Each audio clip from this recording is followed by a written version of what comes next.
Okay, O level accounting का एक short सा रिकैप दूंगा। ठीक है, लास्ट क्लास हमने कुछ चीजें डिस्कस की थी। सबसे पहले तो पेपर पैटर्न। ठीक है, पेपर पैटर्न क्या होता है? पेपर पैटर्न, हमारे पास दो पेपर्स होते हैं इसमें। एक होता है पेपर 1 और एक होता है paper 2। Paper 1 is of 35 marks and it has 35 contains 35 MCQs. देखिए, एमसीक्यूज क्या होते हैं? मल्टीपल चॉइस क्वेश्चन होते हैं। एक क्वेश्चन होता है, उसके जो है हमारे पास 4 आंसर्स होते हैं। ठीक है, तो मल्टीपल चॉइस क्वेश्चन होते हैं, 35 क्वेश्चन होते हैं और 35 मार्क्स होते हैं। और उसका जो टाइम ड्यूरेशन होता है दैट इज 1 आवर 15 मिनट्स। ठीक है, सेकेंडली उसके बाद पेपर 2 होता है। Paper 2 is of 100 marks. Paper 2 100 marks का होता है और उसके अंदर वी हैव 5 क्वेश्चंस। और हर क्वेश्चन जो है वो कितने मार्क्स का होता है? 20 मार्क्स का। ठीक है, और पेपर 2 का जो टाइम ड्यूरेशन है दैट इज 1 आवर 45 मिनट्स। अच्छा, 1 आवर 45 मिनट्स का क्या मतलब है कि 1 घंटे में 60 मिनट्स होते हैं, देन 45 और ऐड कर लो तो कितने बन गए? 60 और 45 105 मिनट्स। और 100 मार्क्स का पेपर है, तो अप्रोक्सीमेटली 1 मार्क पर मिनट का एक एवरेज है जो आपके पास होता है पेपर में। जितने मार्क क्वेश्चन है उतनी देर में ही कंप्लीट करना होता है उसको। अब देखते हैं, अगर हमने डिस्कस किया था अकाउंटिंग का introduction. Introduction to accounting and basic accounting equation, ये फर्स्ट चैप्टर है अकाउंटिंग का। अकाउंटिंग का इंट्रोडक्शन हमने डिस्कस किया था कि व्हाट इज अकाउंटिंग। अकाउंटिंग किसको कहते हैं हम? Accounting is an art of recording, classifying, summarising and communicating financial transactions and events. Accountant के क्या क्या काम होते हैं? अकाउंटेंट का काम होता है पहले रिकॉर्डिंग, सबसे पहले रिकॉर्डिंग करने के बाद दूसरा काम क्या होता है उसको? क्लासिफाइंग। तीसरा काम क्या होता है? कम्युनिकेटिंग। और चौथा क्या होता है? तीसरा काम होता है समराइजिंग और चौथा होता है कम्युनिकेटिंग। ये सारे काम जो करता है उसका काम, उसको कहते हैं अकाउंटेंट। ठीक है, अकाउंटिंग के ये सारे के सारे जो है कहते हैं पार्ट्स हैं। ठीक है, ट्रांजैक्शन किसको कहते हैं अकाउंटिंग के अंदर? ट्रांजैक्शन हम कहते हैं हर उस इवेंट को जिसमें हमारे बिजनेस के ऊपर कोई मॉनेटरी टर्म्स में कोई लेन देन आए, कोई हमारा फाइनेंशियल इम्पैक्ट आया हमारे बिजनेस के ऊपर। अगर कोई हमारी दुकान में आया है और आया सिर्फ प्रोडक्ट्स देखे और चला गया तो हम कहीं रिकॉर्ड नहीं करेंगे इसको, क्योंकि उसने कुछ लिया नहीं है। ठीक है, हाँ, अगर वो आया और कुछ लेकर गया हो या फिर एटलीस्ट आया हो और उसने बोला मैं ये प्रोडक्ट ले रहा हूँ, मेरे पास पैसे नहीं, मैं कल पैसे भिजवा दूंगा, तो अब हम रिकॉर्ड करेंगे कि हाँ, इस पर्सन को हमने प्रोडक्ट दे दिया है, तो ये सेल्स हो गई, हमारी गुड्स बिक गए, पैसे कल आ जाएंगे। क्रेडिट सेल्स को रिकॉर्ड करने की इजाजत है। ठीक है, ऐसा नहीं है कि बात ये है कि अगर सिर्फ देख कर गया उसने बोला कल आके मैं खरीदूंगा, अब आप रिकॉर्ड नहीं कर सकते। तो ट्रांजैक्शन किसको कहते हैं? ट्रांजैक्शन उसको कहते हैं जिससे हमारे ऊपर कोई मॉनेटरी इम्पैक्ट आए। तो अगर कोई कस्टमर आता है और कुछ प्रोडक्ट लेकर जाता है तो वो एक ट्रांजैक्शन हो गई। सही है ना? अच्छा, इसी तरीके से जो है ना अकाउंटिंग का एक सब टॉपिक है, मतलब अकाउंटिंग का एक जो है छोटा पार्ट है, इसको हम कहते हैं बुक कीपिंग। बुक कीपिंग क्या होता है? Book keeping is a part of accounting which is only concerned with the recording of financial transactions. Book keeping accounting का ही एक छोटा पार्ट है और बुक कीपिंग का मकसद होता है सिर्फ, book keeping is only related to recording of financial transaction. Accountant का काम क्या होता है? रिकॉर्डिंग के बाद 3 और काम है, classifying, summarising, communicating. Book keeper जो होता है वो क्या होता है? बुक कीपर एक तरह से सॉर्ट ऑफ जूनियर अकाउंटेंट होता है। उसका काम जो है सिर्फ रिकॉर्डिंग की हद तक होता है, रिकॉर्डिंग के बाद वाले जो काम है वो बुक कीपर के नहीं होते। ठीक है, अकाउंटिंग के ऑब्जेक्टिव्स क्या होते हैं? क्यों हम अकाउंटिंग करते हैं? बहुत सारे ऑब्जेक्टिव हैं, ताकि जिसमें से मेन ऑब्जेक्टिव क्या है? ताकि बिजनेस को पता चले कि हम प्रॉफिट कमा रहे हैं या लॉस, हम जो बिजनेस कर रहे हैं उसमें हमें फायदा भी हो रहा है क्या नहीं। दूसरा क्या होता है? What is their business worth, हमारे बिजनेस की पूरी वैल्यू कितनी है, वर्थ कितनी है। ठीक है ना, कीमत कितनी है। और how much cash they have, हमारे पास कितना कैश पड़ा हुआ है ये पता चल सके। और कितना हमें लोगों को पैसे देने हैं, हम कितने पैसे लोगों से लेने हैं। ये सारे के सारे अकाउंटिंग के ऑब्जेक्टिव्स हैं कि हमें ये सारी बातें पता चल सकें। ठीक है ना? कौन कौन हमारी अकाउंटिंग इन्फॉर्मेशन को यूज करता है? बिजनेस का मैनेजर जो होता है वो, इसके अलावा ओनर, इसके अलावा प्रोस्पेक्टिव बायर। प्रोस्पेक्टिव बायर का क्या मतलब होता है? अगर हम अपने बिजनेस को कल को बेचने जाएं, जो बंदा हमारे बिजनेस को खरीद रहा होगा तो वो क्या करेगा? पहले हमारी अकाउंटिंग चेक करेगा, बुक्स देखेगा कि भाई इस बिजनेस की प्रॉफिटेबिलिटी कैसी है। वो देखने के बाद फैसला करेगा कि मुझे इस बिजनेस को एक्वायर करना है, खरीदना है या नहीं खरीदना। बैंक भी हमारी अकाउंटिंग इन्फॉर्मेशन में इंटरेस्टेड होते हैं। बैंक्स क्यों इंटरेस्टेड होते हैं? क्योंकि बैंक्स को जब हम लोन लेने जाते हैं बैंक से, कभी बैंक सिर्फ जब भी इंटरेस्टेड होंगे जब हम लोन लेने जाएंगे। जब लोन लेने जाएंगे तो बैंक क्या बोलेगा? अपने अकाउंटिंग की बुक्स दो मुझे, हम चेक करें कि क्या आपको कितना लोन देना चाहिए आपके बिजनेस को देखते हुए, और लोन आप वापस कर भी पाओगे क्या नहीं। टैक्स इंस्पेक्टर्स हमारी अकाउंटिंग की बुक्स क्यों देखेंगे? टैक्स इंस्पेक्टर्स हमारे अकाउंटिंग इंफॉर्मेशन को यूज करके क्या करेंगे? सोचो जरा, टैक्स इंस्पेक्टर्स कौन होते हैं? जो टैक्सेस कलेक्ट करते हैं हमसे, ठीक है ना। जाहिर है अगर हमने एक मैंने जाके बोला 50,000 रुपए में टैक्स भर रहा हूँ, तो टैक्स इंस्पेक्टर क्या बोलेगा? दिखाओ अपनी बुक्स, जरा देखें 50,000 ही टैक्स बनता है या कुछ और में ज्यादा बनता है, कम बनता है, वेरीफाई करने के लिए। और प्रोस्पेक्टिव पार्टनर, अगर मैं अपने बिजनेस में सोल ट्रेडर हूँ, कल को किसी को बोलूँ आ जाओ मेरे बिजनेस में पार्टनरशिप ज्वाइन कर लो, मेरे साथ पार्टनर बन जाओ, तो क्या होगा? वो पार्टनर कहेगा कि भाई अकाउंटिंग तो दिखाओ, बुक्स तो दिखाओ, तो आपके बिजनेस में कितना प्रॉफिट है, तो मैं ज्वाइन करूँ या ना करूँ सोचूंगा, ठीक है ना। तो ये चीजें हैं। अब उसके बाद जो है नेक्स्ट हमारे पास क्या है? Pillars of accounting. अकाउंटिंग के पिलर्स कितने हैं? अकाउंटिंग के हैं 5 पिलर्स, ठीक है। कौन कौन से थे? Assets, liabilities, capital, revenue, expenses, ये सब हमने डिस्कस किए थे कल। पिलर्स ऑफ अकाउंटिंग हम डिस्कस कर रहे थे, ठीक है। अकाउंटिंग के कितने पिलर्स होते हैं? 5 पिलर्स। पिलर्स का मतलब क्या होता है? बुनियाद। कोई भी ऐसी चीज जिसके ऊपर पूरी, जैसे बिल्डिंग होती है, उसके जो पिलर्स होते हैं उसके ऊपर पूरी बिल्डिंग बेस कर रही होती है, उसको बुनियाद भी कहते हैं। तो अकाउंटिंग जो है, पूरी अकाउंटिंग जो है इन 5 चीजों के ऊपर बेस करती है, जिसको हम पिलर्स ऑफ अकाउंटिंग कहते हैं। क्या क्या है वो? एसेट्स, लायबिलिटीज, कैपिटल, रेवेन्यू और एक्सपेंसेस, 5 चीजें हैं। एसेट्स हम किसको कहते हैं? एसेट्स वो चीजें होती हैं जो कि हमारी ओनरशिप में हो, ठीक है ना। जो हमारी प्रॉपर्टीज हैं, जो हमारे पास मशीनरी है, जितने हमारे पास जो है क्या कहते हैं कैश है, ये सब चीजें क्या होती हैं? हमारी एसेट्स होते हैं। एसेट की डेफिनेशन क्या है? It is a resource owned and controlled by the entity. Entity मतलब बिजनेस। कोई भी ऐसी चीज जो कि किसी बिजनेस, एक ऐसी रिसोर्स जो कि ओनरशिप में भी हो हमारी और हमारे कंट्रोल में भी हो, उसको एसेट कहा जाता है। अब एसेट्स की 2 कैटेगरीज होती हैं, एक होते हैं नॉन करंट एसेट्स और एक होते हैं करंट एसेट्स। नॉन करंट और करंट में क्या फर्क होता है? देखो, करंट का मतलब, जैसे कि करंट का यूं मतलब ले लो आप, करंट का मतलब वो इलेक्ट्रिसिटी वाला करंट नहीं। जैसे हम कहते हैं ना करंट का मतलब रिसेंट, जैसे करंट अफेयर्स बोलते हैं, इसका क्या मतलब होता है? रिसेंट ना। करंट का मतलब जो कि शॉर्ट टाइम के लिए हो। करंट एसेट्स वो होते हैं जिनकी लाइफ एक, जो कि 1 साल के अंदर अंदर कंज्यूम हो जाए, यूज हो जाए। नॉन करंट एसेट्स वो होते हैं जो कि जिनका लाइफ जो है 1 साल से ज्यादा हो, ठीक है। नॉन करंट एसेट्स वो होते हैं जिनकी लाइफ 1 साल से ज्यादा हो।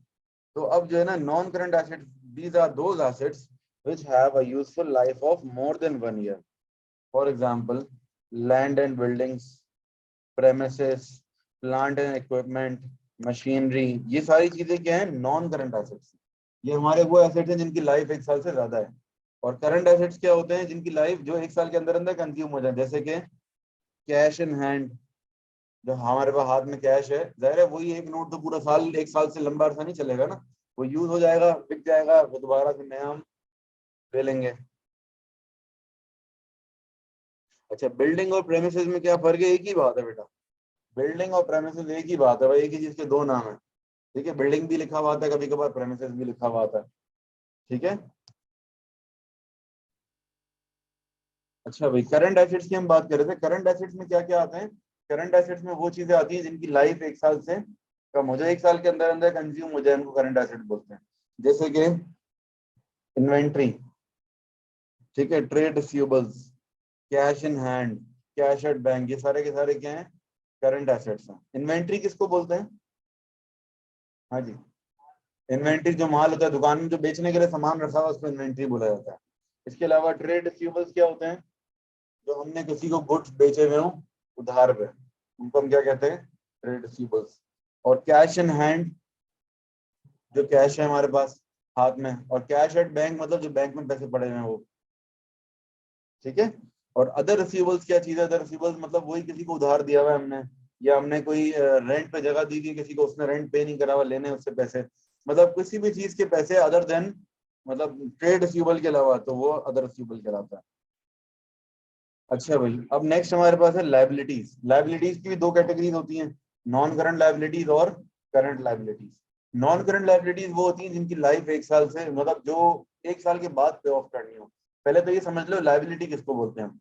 लायबिलिटी हम उसको कहते हैं जो कि कहते हैं कोई भी कर्जा हो हमारे पास, उधार हो, ठीक है ना। लायबिलिटी क्या होता है? These are the obligations of the business.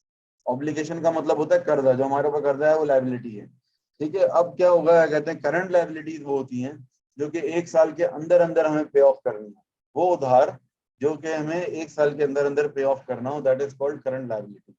और नॉन करंट लायबिलिटीज क्या होती हैं, जो कि मोर देन 1 ईयर, जो 1 साल के बाद पे ऑफ करनी है। ठीक है ना। अच्छा भाई, अब इसके बाद जो है कहते हैं जैसे करंट लायबिलिटीज की एग्जांपल क्या हो सकती है, ट्रेड पेबल्स। ट्रेड पेबल्स का मतलब क्या होता है, जैसे कि अगर हमने किसी से उधार पे गुड्स लिए हों, अगर हमने किसी से गुड्स लिए हैं लेकिन उधार क्रेडिट पर, तो वो कहलाता है ट्रेड पेबल। तो जाहिर है 1 साल से ज्यादा का टाइम तो कोई भी नहीं देगा ना पेमेंट करने के लिए, सब क्या बोलेंगे, कोई 15 दिन का टाइम दे देगा, कोई 1 महीने का, 2 महीने का टाइम दे देगा, इतनी देर में आपको पे ऑफ करना होगा। ठीक है, इसी तरीके से बैंक ओवरड्राफ्ट। बैंक ओवरड्राफ्ट क्या होता है, हाँ जी फातिमा याद है, व्हाट इज बैंक ओवरड्राफ्ट?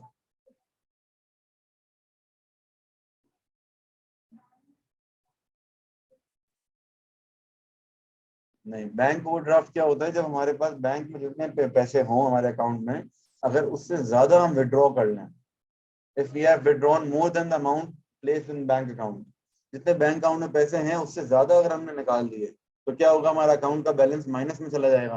तो वो जो माइनस में चला गया, that is called bank overdraft. अगर आपको जो है आपके अकाउंट में, बैंक अकाउंट में 5 लाख है, आप किसी को 6 लाख का चेक दोगे तो क्या होगा, बैंक वाले क्या करेंगे, चेक रिटर्न, सुना है, चेक रिटर्न हो गया, या चेक बाउंस हो गया, या चेक डिसऑनर हो गया, ये की चीज के 3 नाम है, रिटर्न हो जाना, बाउंस हो जाना, डिसऑनर हो जाना। तो ये जब कब होता है, जब अकाउंट के अंदर पैसे कम हो। तो ऐसा नहीं होता कि बैंक में अगर आप 6 लाख का चेक लेके जा रहे हो, वो बोलेंगे यार 6 लाख तो नहीं, अकाउंट में 5 लाख पड़े हैं, 5 ले लो। ऐसा नहीं होगा, वो बोलेंगे 1 रुपया भी कम हुआ ना, 5 लाख, अगर 6 लाख का आप चेक लेके जा रहे हो, 5,99,999 रुपीज भी हैं, तब भी वो 6 लाख का चेक आपको डिसऑनर कर देंगे, बोलेंगे ये है ही नहीं पैसे, ठीक है, वापस दे देंगे चेक। लेकिन अगर आपके जो बैंक से अगर रिलेशन अच्छे हैं, जिसका चेक है उसने पहले से कॉल कर दी है कि भाई मेरे पास अकाउंट में 5 लाख हैं, मैंने 6 लाख का चेक दिया है, तो काइंडली आप डिसऑनर मत कीजिएगा, कस्टमर आप मेरे अकाउंट को भले 1 लाख रुपए का माइनस में बैलेंस कर दें, ये पहले से बात करी हुई है, तो बैंक ने बोला हाँ ठीक है हम मान लेते हैं। तो तब क्या होगा, 1 लाख रुपए जो माइनस में अमाउंट जाएगी, that is called bank overdraft. अब बैंक ओवरड्राफ्ट को पे करने के लिए हमारे पास थोड़े दिनों का टाइम होता है। बैंक वाले ने आपको एक फेवर दी है, जो ओवरड्राफ्ट की वो फैसिलिटी शॉर्ट टर्म के लिए होती है, इमरजेंसी में आपको जरूरत पड़ गई तो आपको कुछ दिनों में ही फौरन से क्या करना है, उस 1 लाख के माइनस को क्लियर करना है, ये नहीं कि माइनस ही रहने दो हमेशा के लिए, ऐसा नहीं हो सकता। ठीक है ना, आपने उसको क्लियर करना है फौरन। तो ये बैंक ओवरड्राफ्ट है। ठीक है,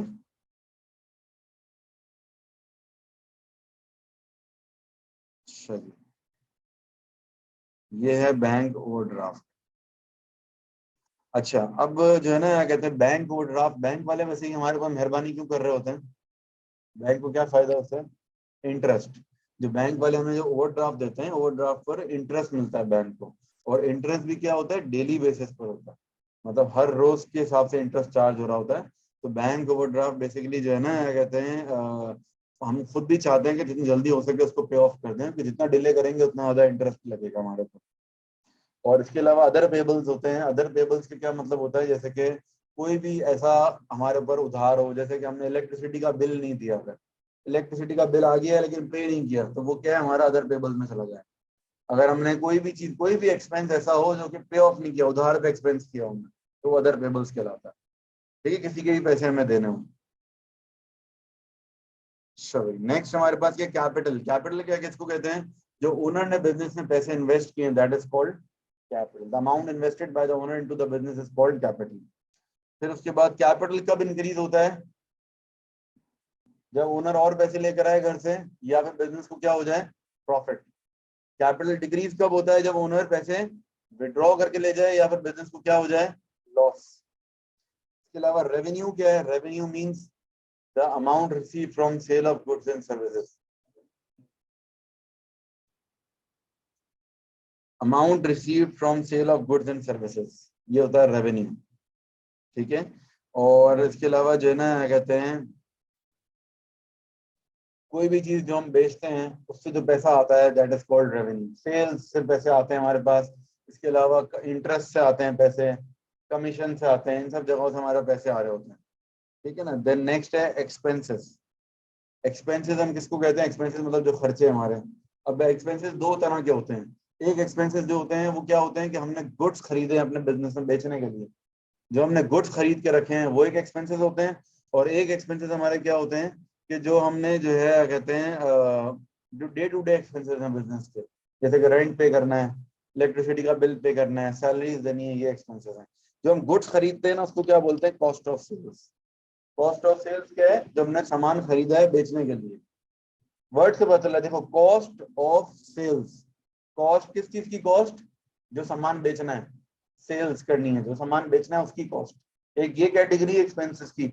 और दूसरी कैटेगरी क्या होती है? जो ऑपरेटिंग एक्सपेंसेस होते हैं। ऑपरेटिंग एक्सपेंसेस का मतलब है बिजनेस को चलाने के खर्चे। यानी कि अगर आपके बिजनेस को चलाने के खर्चे क्या होंगे? रेंट होगा, इलेक्ट्रिसिटी का खर्चा होगा, वेजेस होंगी, सैलरीज होंगी, ये सारी चीज। ठीक है, समझ गए बात? ये पूरी 5 चीजें हैं जो हमने डिस्कस कर ली हैं: एसेट्स, लायबिलिटीज, कैपिटल, रेवेन्यू और एक्सपेंस। अब आगे चलेंगे। ये चीजें हम पिछली क्लास में भी डिस्कस कर चुके थे, मैंने फिर भी एक रिकैप दे दिया स्पीड से। डिबेंचर्स क्या चीज है बेटा? डिबेंचर्स ना लोन का ही दूसरा नाम है। जिस तरह मैं आपको कह रहा हूँ प्रेमिसेस और बिल्डिंग है ना, तो एक ही चीज के दो नाम है। डिबेंचर्स भी एक तरह से लोन का ही दूसरा नाम है। लेकिन जब कंपनी अकाउंट्स का हम चैप्टर पढ़ेंगे ना, जब और डिटेल में डिबेंचर्स को डिस्कस करेंगे। अच्छा भाई, अब आगे चलते हैं। Accounting equation. अकाउंटिंग इक्वेशन क्या होती है? Assets is equals to liabilities plus capital. ये अकाउंटिंग इक्वेशन। किसी बिजनेस में लायबिलिटीज और कैपिटल को अगर हम प्लस करेंगे तो एसेट्स के बराबर बन जाएंगे। Assets is equals to liabilities plus capital. ठीक है ना?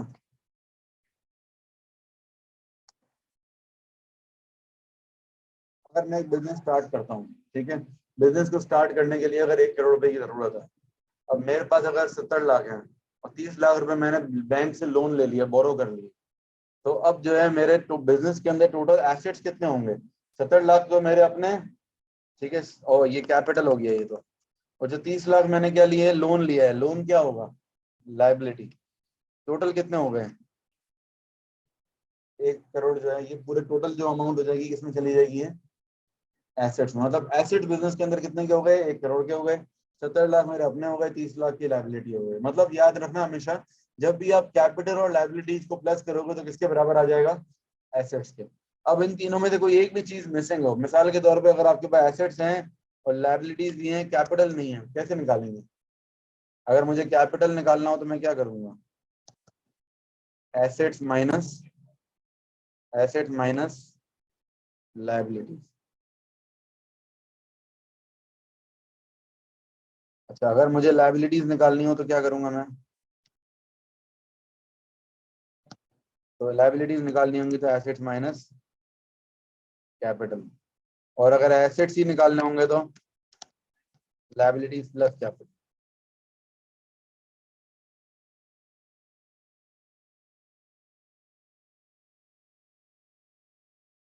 ठीक है ना? ये जो है कहते हैं एक मेन फॉर्मूला तो ये है, assets is equals to liabilities plus capital. अब इसको जिस तरह चाहें रीअरेंज कर सकते हैं, ठीक है, जरूरत के मुताबिक, जैसे हमें जरूरत पड़े। अच्छा भाई देखें जरा गौर से, ही है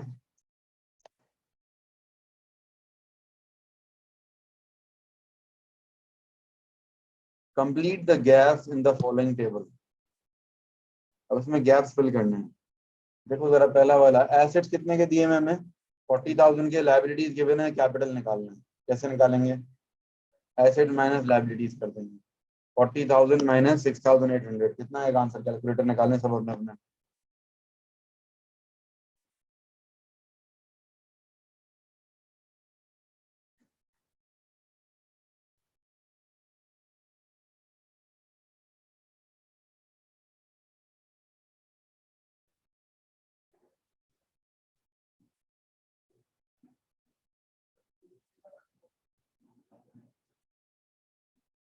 33,200।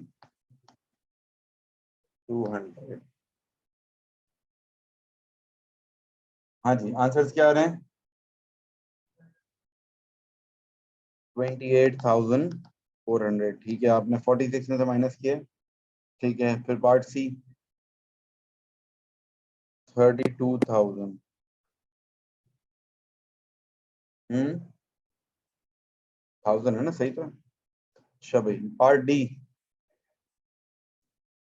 पार्ट डी में 3200 आएगा, ठीक है। 3200 कैसे, देखो एसेट माइनस कैपिटल किया है ना अपने। अच्छा ये तो इजी है वैसे भी, जल्दी जल्दी बता दो, शाबाश। पार्ट ई में क्या करना है हमें, लाइबिलिटीज और कैपिटल को प्लस करना है। कितना आएगा, 50400, ऐसे बताया करो, ठीक है। नेक्स्ट, वेरी गुड, समझदार हो। 140800, ठीक है। क्योंकि वरना 50 और 15 में पूछते ही रहे, 50 15 1550, बंदा इस तरह ही बताए नंबर की तरह, ठीक है। चलें भाई आगे चलते हैं। ये वाला नेक्स्ट एक और एक्सरसाइज है ऐसी, लेकिन ये बिल्कुल ही सिंपल है, तो इसलिए इसको भी ज्यादा टाइम वेस्ट करने का फायदा नहीं है, थोड़ा सा और आगे चलते हैं।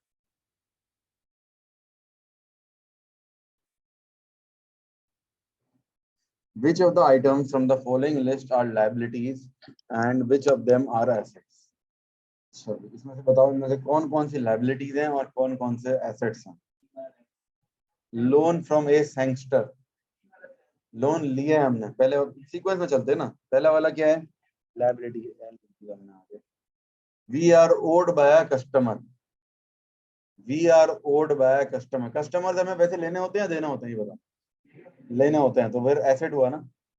जिससे हमें पैसे लेने हैं वो तो एसेट है ना, जिसको देने हैं वो लायबिलिटी है। Equipment, bank overdraft, inventory, inventory तो गुड्स है ना, एसेट है। Loan from F would, computer,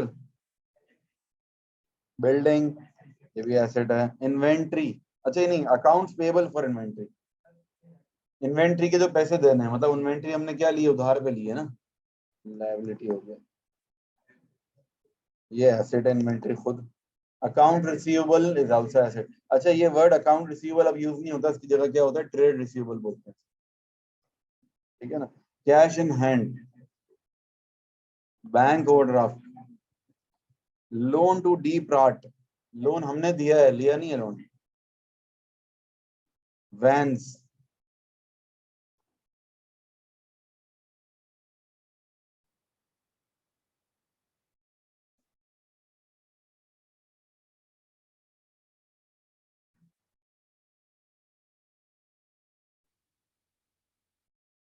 state which of the following are wrongly classified, इनमें से कौन कौन से रॉन्गली क्लासिफाइड हैं, देखो। लोन टू सी स्मिथ, हमने किसी को लोन दिया है, वो एसेट है, ये तो ओके है।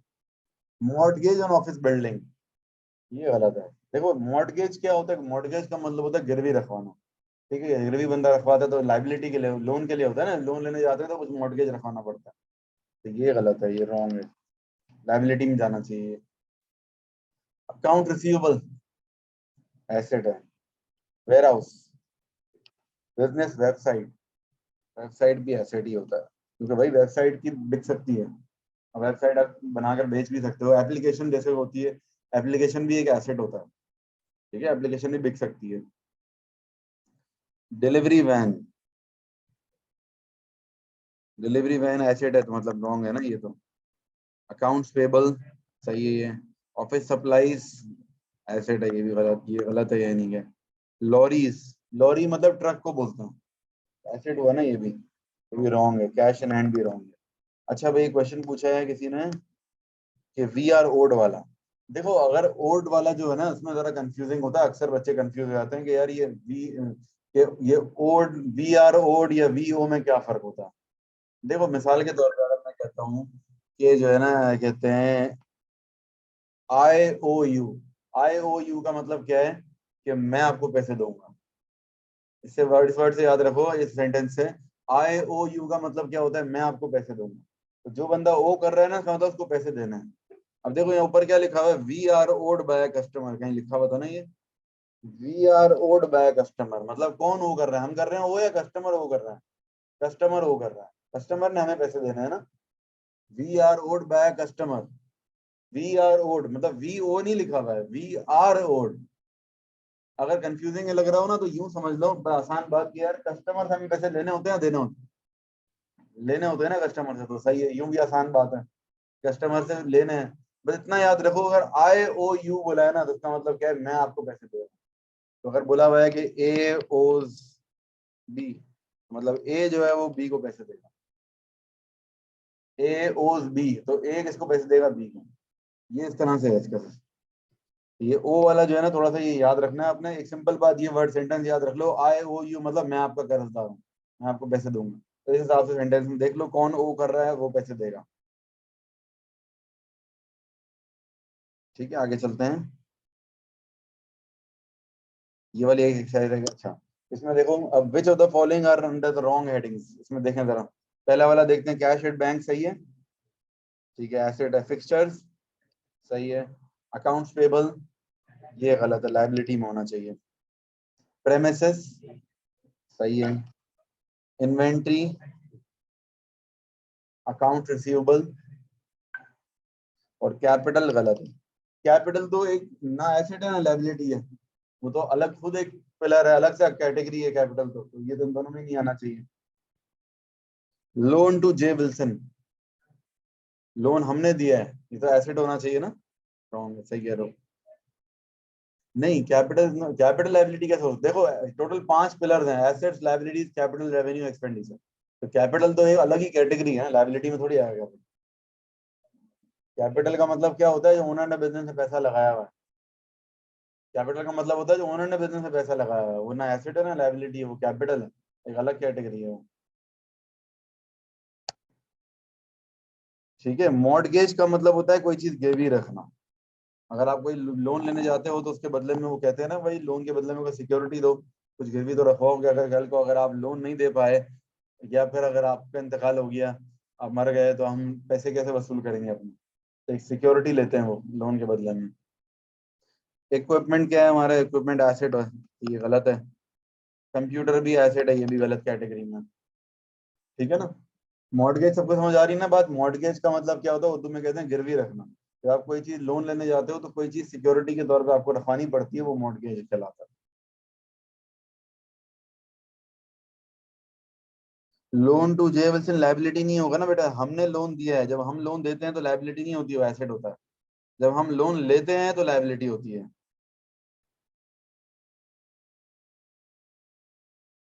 ठीक है, जब हम लोन लेते हैं किसी से तो लायबिलिटी होती है। हमने लोन किसी को दिया है तो मतलब वो तो वापस करेगा ना पैसे, हमें तो मिलेंगे पैसे। जब पैसे आपको मिल रहे हो तो वो एसेट होता है। अच्छा, अभी देखें जरा, which of the following are expenses and which of them are revenues. Commission account, commission expense है, रेवेन्यू बताओ। एसेट और लायबिलिटी की बात नहीं हो रही है, अब एक्सपेंस और रेवेन्यू की बात हो रही है। मतलब कौन सी चीज हमारी इनकम है या फिर एक्सपेंस है, ये बताओ। कमीशन के बारे में देखो, कमीशन के बारे में ये नहीं बताया हुआ कमीशन हमें मिल रहा है हम दे रहे हैं।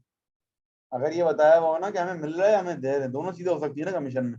लेकिन अगर कुछ ना बताया हो तो हम एक्सपेंस ही मानेंगे, हम अज्यूम करेंगे कि हमने कमीशन दिया है किसी को, तो ये क्या होगा? एक्सपेंस। सब्सक्रिप्शन, सब्सक्रिप्शन क्या होता है?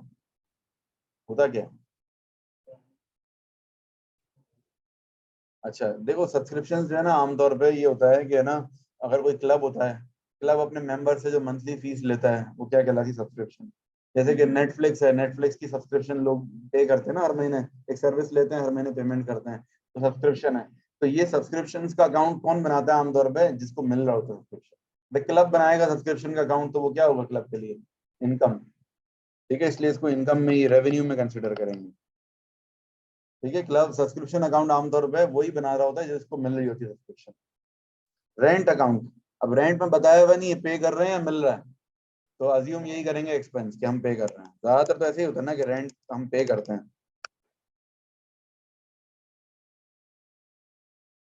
अच्छा, बैंक इंटरेस्ट अकाउंट, एक्सपेंस, ये तो है ही एक्सपेंस, बैंक को तो हम इंटरेस्ट देते ही हैं। मोटर एक्सपेंसेस, तो ये तो नाम ही लिखा हुआ है एक्सपेंस। पोस्टेजेस, पोस्टेज मतलब कोई लेटर वगैरह हमने पोस्ट किया उसके ऊपर जो खर्चा है कोरियर के जो। रॉयल्टीज, रॉयल्टीज रिसीवेबल, देखो रिसीवेबल बोल दिया मतलब पैसे मिल रहे हैं हमें, है तो रेवेन्यू, लेकिन रॉयल्टी होता क्या है किसी को पता है? रॉयल्टी क्या होता है? रॉयल्टी जैसे कि मिसाल के तौर पे अपना, क्या नाम है तुम्हारा? हाँ, अनसब। अनसब अगर आगे जाके सिंगर बन जाता है और जो है गाने वाने इसके मशहूर हो जाते हैं, और जो है कहते हैं फिर नेटफ्लिक्स को ये अपने गाने बेच रहा है, रॉयल्टी ले रहा है, बोल रहा है पर व्यू के ऊपर मुझे पैसे चाहिए, जितने व्यूज आएंगे उतने पैसे लूंगा, 1 रुपया लूंगा 1 व्यू का। तो अब क्या होगा, जितने अगर 1 लाख व्यूज आ गए तो उसको 1 लाख रुपए मिलेंगे, 10 लाख व्यूज आ गए 10 लाख मिलेंगे। ये क्या है? ये रॉयल्टी है।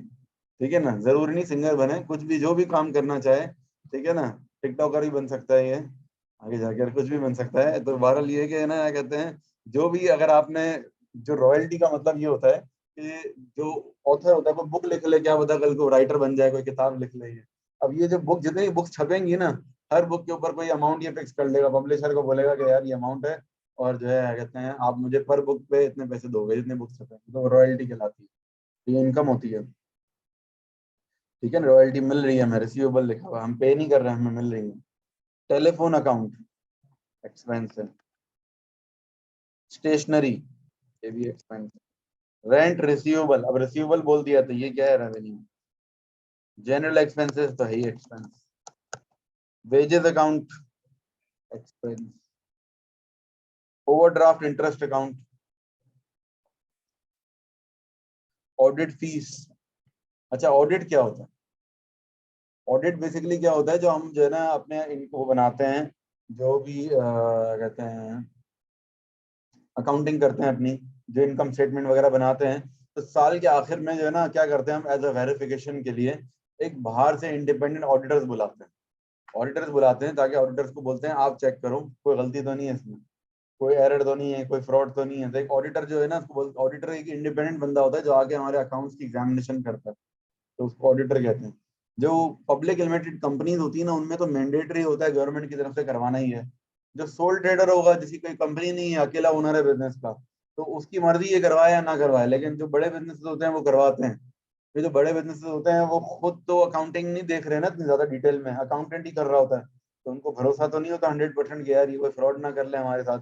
तो वो एहतियातन अकाउंट ऑडिट करवा लेते हैं। ऑडिट में क्या होता है, बाहर से एक बंदा आता है, तो वो बंदा जरा न्यूट्रल आदमी होता है ना, तो वो देख के जरा जो है कहते हैं, जब चेक करता है तो कोई एरर भी होता है तो बता देता है, या कोई फ्रॉड भी हो तो वो भी पकड़ लेता है।